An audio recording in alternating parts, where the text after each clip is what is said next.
Twister came out in 1996, ran 1 hour, 53 minutes. It was made by Amblin Entertainment, and that is a pretty good sign, given that I tend to like what they put out. We start in June of 1969.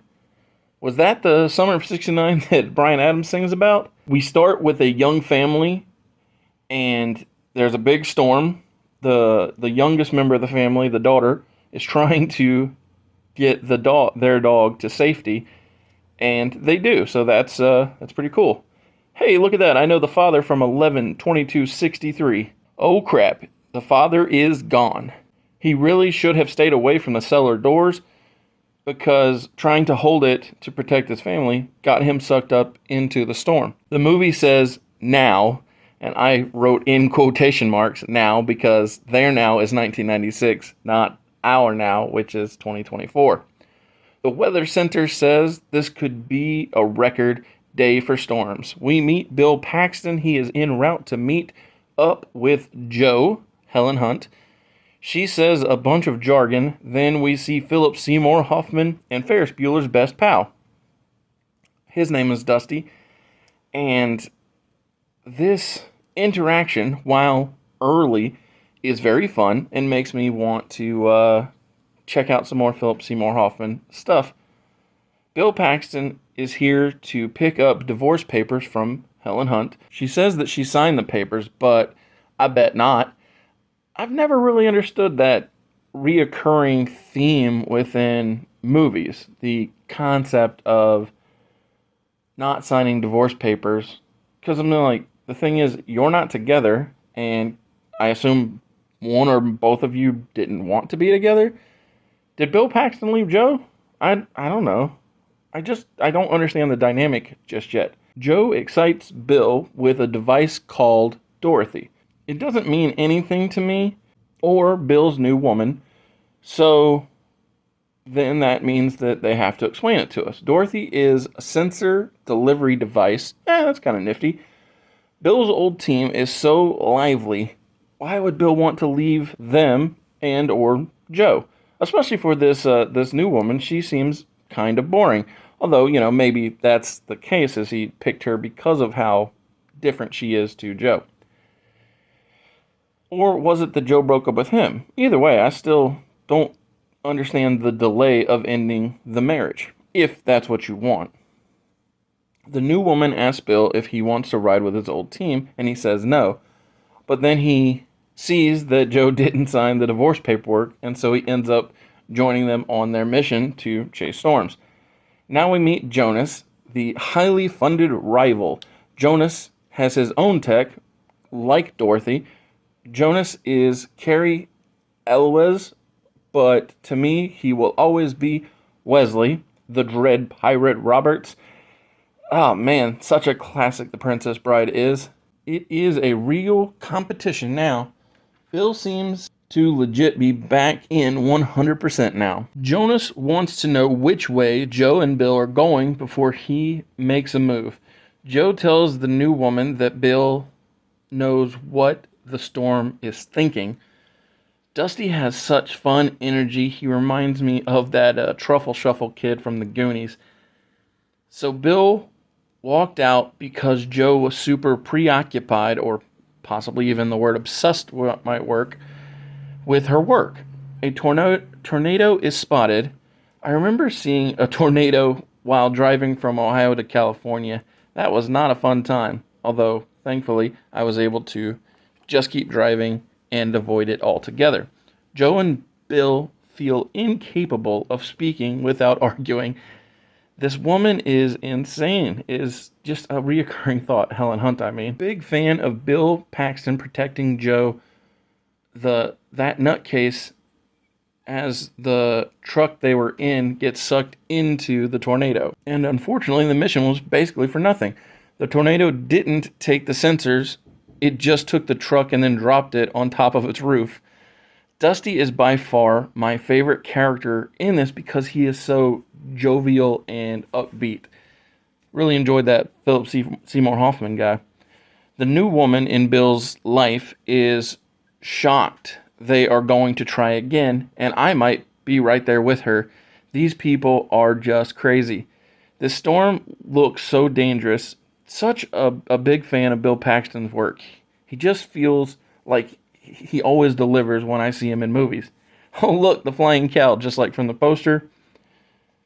My goodness, this Dodge Ram, it just got spun by, like, I don't know, two or three tornadoes. When when you told me you chase tornadoes, I thought that was a metaphor. That's good writing right there. The whole team goes to see that grandmother from True Blood that killed off early.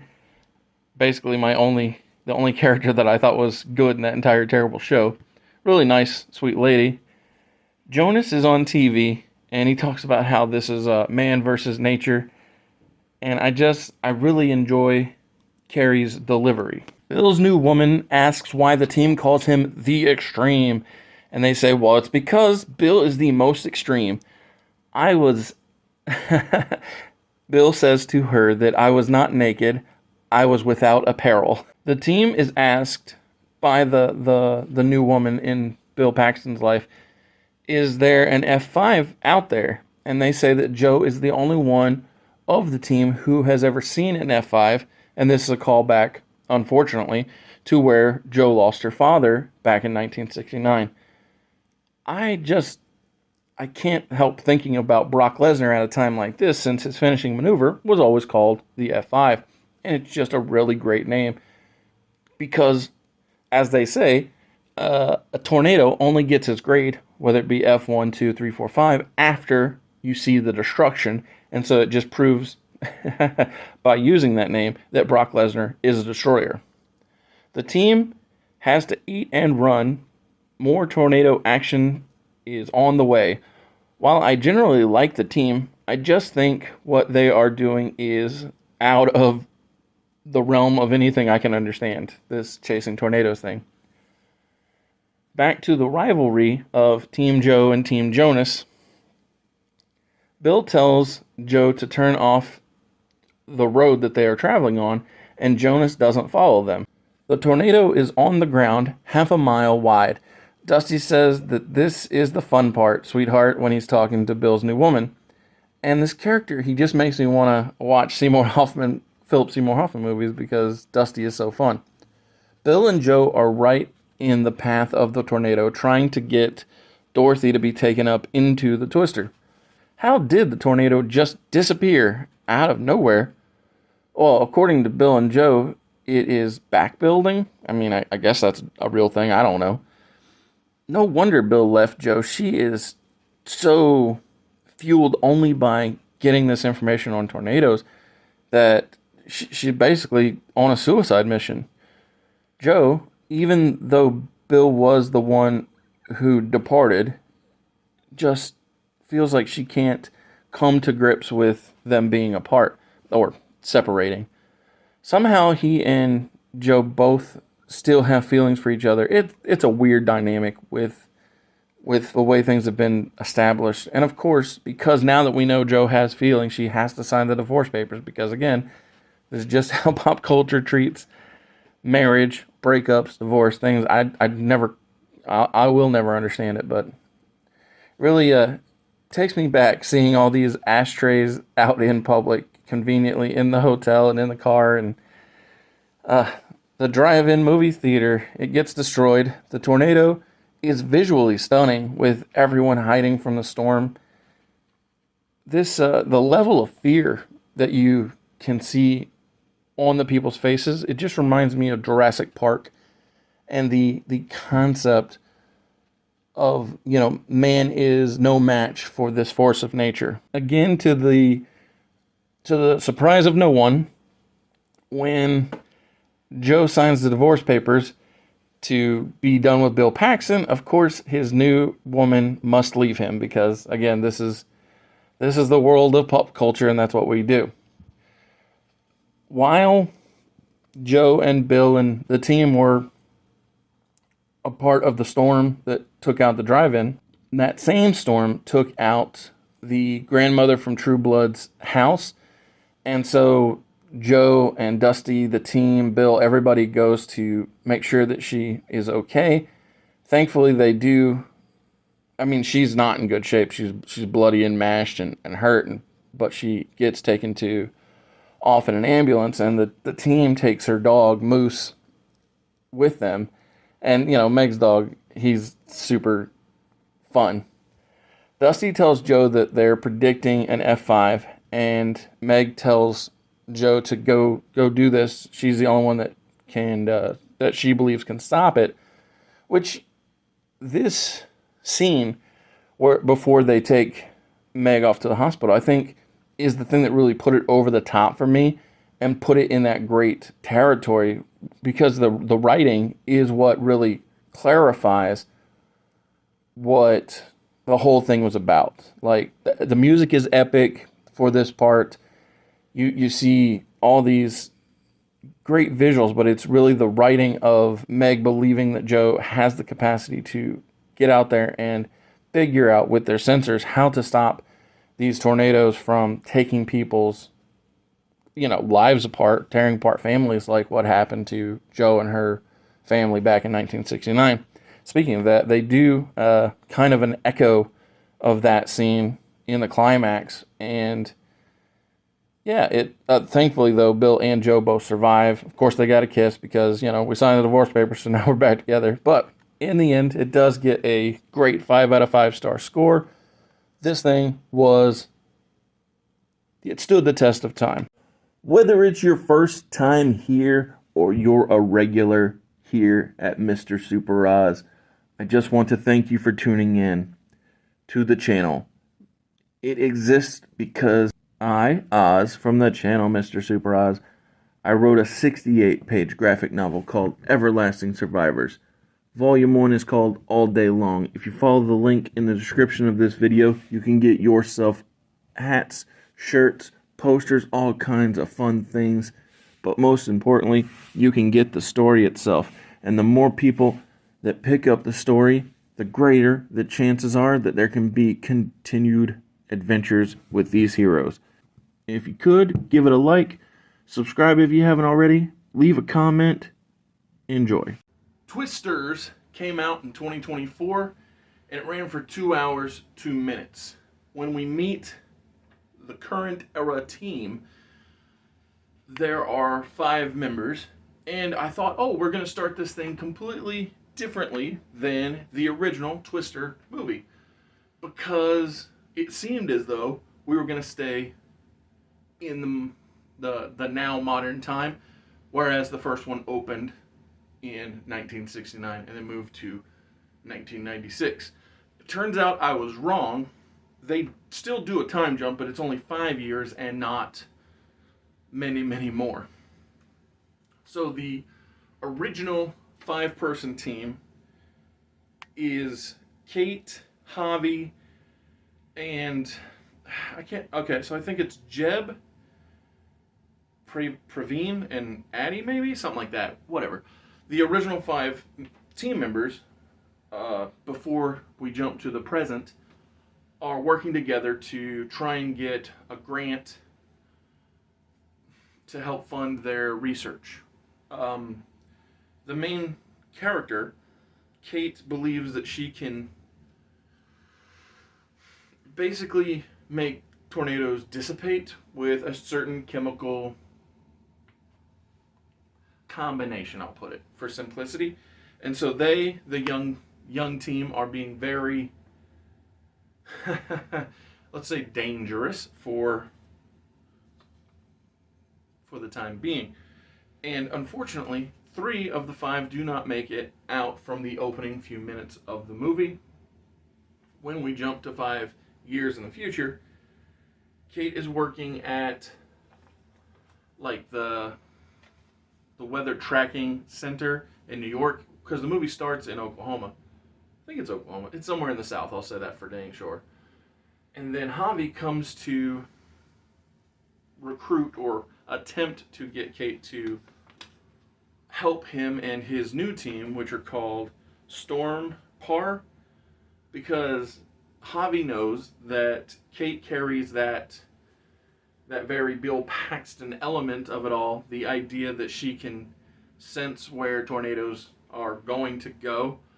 So that is a carryover conceptually from the prior film. But again, everything so far has felt very much as if they were doing their best to not copy the prior film, because you never see Joe or Bill run away. Now, granted, we do see Bill return to Joe to get the divorce papers, but that's not the same thing as what Kate did, where she ran away from the entire concept of destroying tornadoes because of the loss that she experienced. And to flash back to that loss of both Jeb, her boyfriend, and her close friends, it was so well executed to show the devastation that the character went through. And that's what really helps to get the idea across that she don't want to come back, because we were there, we experienced it. And there's even a point where her and Javi have an argument. So we'll get to the argument in a minute, but Javi is able to talk Kate into coming back. She gives him 1 week of her services to help Stormpar to try and get the company off the ground. And so when she gets down there, she meets Scott, Javi's, let's say, founding member, I think, is a fine way of putting it. It's David Cornsweet. It's funny, he's actually my one major complaint about the film, which was the minute I saw him, I was like, oh, that's going to be the bad guy. I don't even know what it is. Maybe it's a stereotype, a trope, or whatever, but I see pretty white and unhappy, and I think, oh, you're the villain. It hasn't been revealed to us yet, but it just felt like that's what was to come. And so Scott doesn't even believe that Kate is needed. He's like, oh, Javi, we got all this equipment for Stormpar. We're going to be able to do just fine. And Javi, who believes in his friend, vouches for her. And about at this point is when we meet Tyler Owens, the man whose merchandise I am repping from the said film, because he is, well, he's played by Glenn Powell, and his character is, he's for sure the Cary Elwes character, but modernized. So he's a YouTuber who goes out and shows people the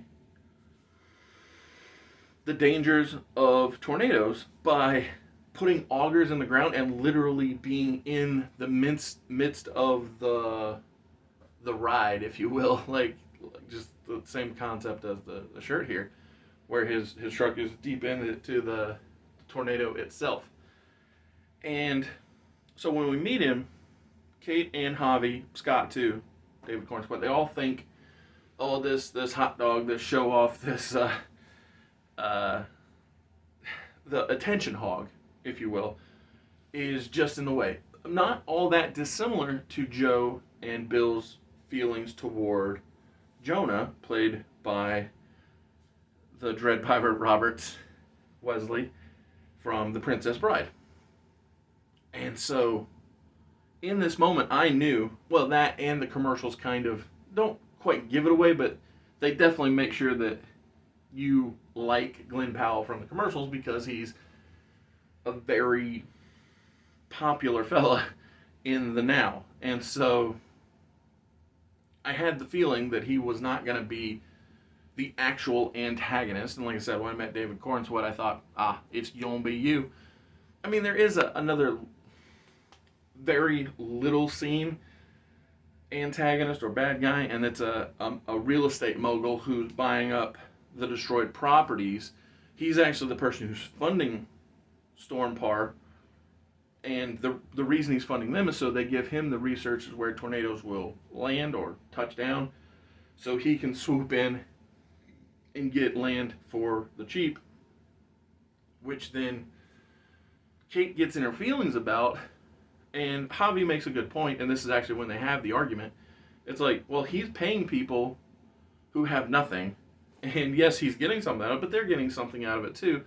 So, in defense of the financial backer, it is not as though he's causing the devastation. He's just swooping in and making sure they don't have to clean up, basically, because it's now his to have to deal with. But at this point, Kate runs home because she's been hiding away in New York, struggling with the loss of Jeb and her friends. And so when she runs home, it gets emotional because it's one of those things where it's she knows where the Heidi key is. She goes home. She just gets in the fridge and it's like it's the literal concept of coming home, where yes, things have changed, but things don't ever change type of thing. Home is home regardless. And Kate's mother always believed in her, knew that she had the capacity or capability to follow through on all these high school dreams and ideas of being able to dissipate tornadoes, the thing that they were trying to do in the 5 years earlier scene. And after Kate realizes that Tyler, Glen Powell's character, isn't the no good, dirty attention hog, because one of the reasons why they think he and his crew are the bad guys is because they're selling these t-shirts that it's not my first tornado t-shirts to the people who lost all their stuff.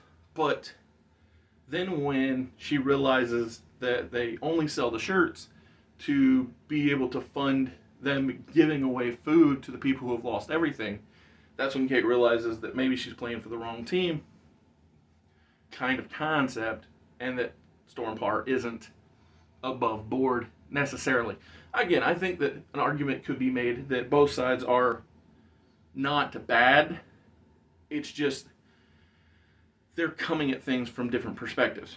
But regardless, when Kate gets to seeing Tyler Glen Powell in a different light, he then goes to her home because she's from. So when they first meet, he thinks she's just a New York City girl who is out here trying to experience things for the first time, not realizing that she is from the area, and that's why she has this deep-seated connection and desire to stop the tornado from doing damage. And so when Glen Powell shows up at her home and sees the project that she had left behind in the garage, that in her mind these chemicals will help destroy tornadoes, he realizes that if they just do math differently, because 5 years, time progresses, he's got good technology, things have updated, so they try it out, and because it's already been established that he's able to be in the heart of the tornado with his truck and their technology and stuff, they work together, and her theory actually works. And so in the climax, Kate is on her way back to New York, and Tyler Owens is outside an airport, and he does the auger thing, plants his truck there, and runs after the girl. And the movie is totally worth watching. If you have the chance, you should see it in theaters, but if you gotta wait till it comes out for home release, you should really watch it. Like I said, they go out of their way not to repeat things, and I just thought that was spectacular. I give it 6 out of 5 stars. Twisters was very, very enjoyable. Thank you for tuning in, and come back for the rest of the week. Tuesday and Thursday trivia, Wednesday Alpha Entertainment Worldwide, Friday another long form content video.